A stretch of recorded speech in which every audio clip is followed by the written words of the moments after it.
How bad does Wreckfest 2 crash on early access? Well, do you mean the software or the cars? Greetings Romy, you're watching RomRom, the channel sharing the joy of sim racing. Today we're once again reviewing a sim racing product that could interest you. Thanks to all those who come here often, especially those who subscribe, and even more, our patrons. My name is Serta and I will be your host for this video, but most of the work and the testing was done by Ike. Speaking about patrons, they are the sponsors of today's video, as it's thanks to their support we were able to buy the game. Wreckfest 2 was released yesterday and we suppose we are by far not the only ones with a review, but we suppose you will be watching and listening to more than one opinion, as we would do. So here goes ours. Let's go back in time. 2018 was an amazing year.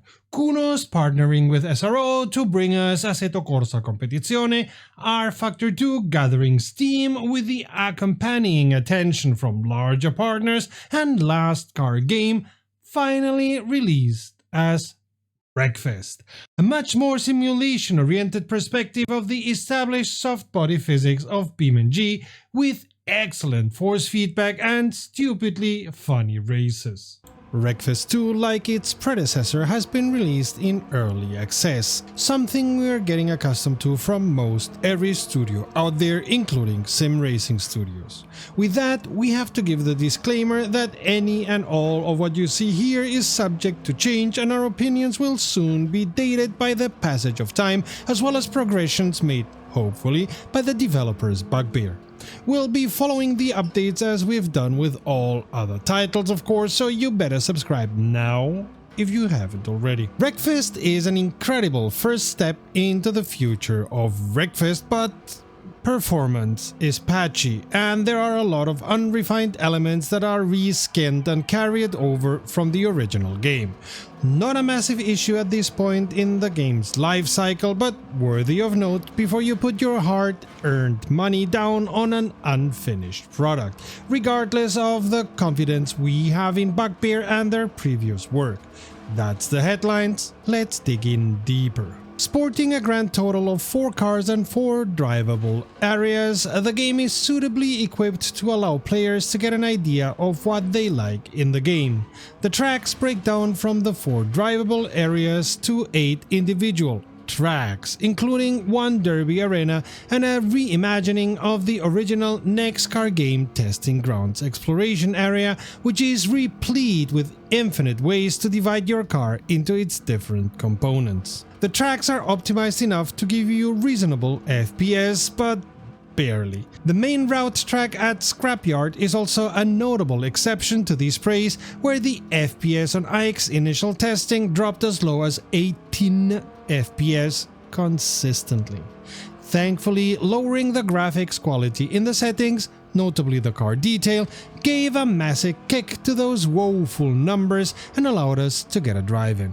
Speaking of driving, the handling characteristics have been faithfully ported from the original game with all the features and failings you've come to expect. One gripe regarding this is that tuning hasn't made its way across yet. According to Bugbear, these will come later, but still during the early access phase. What was incredible to see while exploring the testing grounds were some incredible details that have been added on top of the previous soft body physics, with some fluid dynamics showing their phase. Obviously, in the roller coaster sections, the car ends up upside down, and when the car is upside down, the oil drains out of the head, coolant slowly drains out of the coolant system. As the temperature increases, the pistons start to knock, and as the oil drains, your crankshaft will start to do damage to itself as it isn't properly lubricated.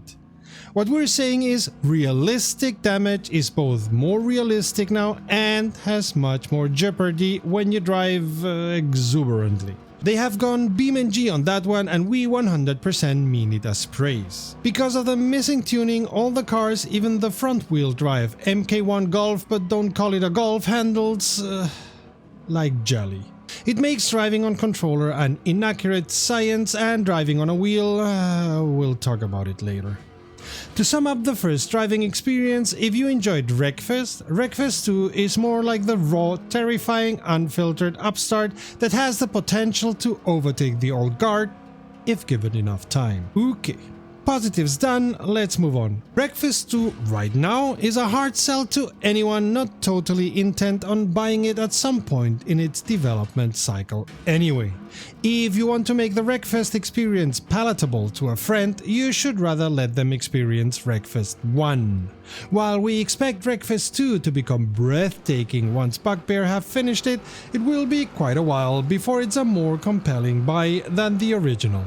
While at time of writing Ike hasn't attempted to pair his wheel to the game, others like me have, and the experience is far from smooth. Especially if you don't have a complete driving set like a G29 or similar, but rather your wheel system separate from your pedals system, you will be out of luck, as Wreckfest 2 is even worse handling that situation than Wreckfest was. The pedals will consistently not be recognized by the game, while the wheel will. A baffling oversight by Bugbear in this day and age. And sadly, the setup experience is not better when using a controller. Even trying to rebind controller buttons was an exercise in frustration, as the game seemed to misassign buttons, assign them correctly but display them incorrectly, or just refuse to show the dialogue to bind the wanted key. Ike spent 15 minutes arguing with the minimalist UI trying to bind the handbrake button, only for it to miss that input.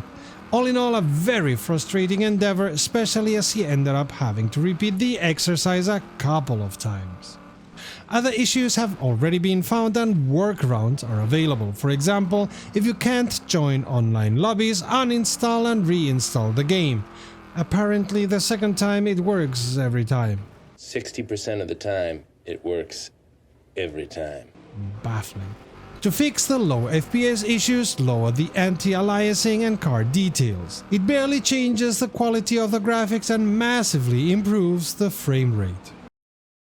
If you like what you see, how about supporting us? A like and a comment to tell the almighty algorithm we are worth watching are a good start. Subscribing is even better, and what really helps us grow is you becoming a patron, as YouTube's income is tiny for a sim racing channels. Patrons get access to exclusive content and are involved in our decision. Help us grow with your support, help us keep spreading the joy of sim racing. Become a patron today. Wreckfest 2 right now offers a very early access experience which you will only enjoy if you like tinkering and fiddling around. Driving is fun, but to get to that stage you will have to surmount many obstacles. A game within the game if you want. We expect Bugbear to fix the issues in due time, but for right now, maybe take advantage of the release sale and leave it in your library to mature, grow, develop, age. Just be aware, paying for this game right now is a gamble based on you expecting Bugbear to get things right at some point in the future. For now, the game is not really enjoyable and is a far cry from where Wreckfest 1 left things.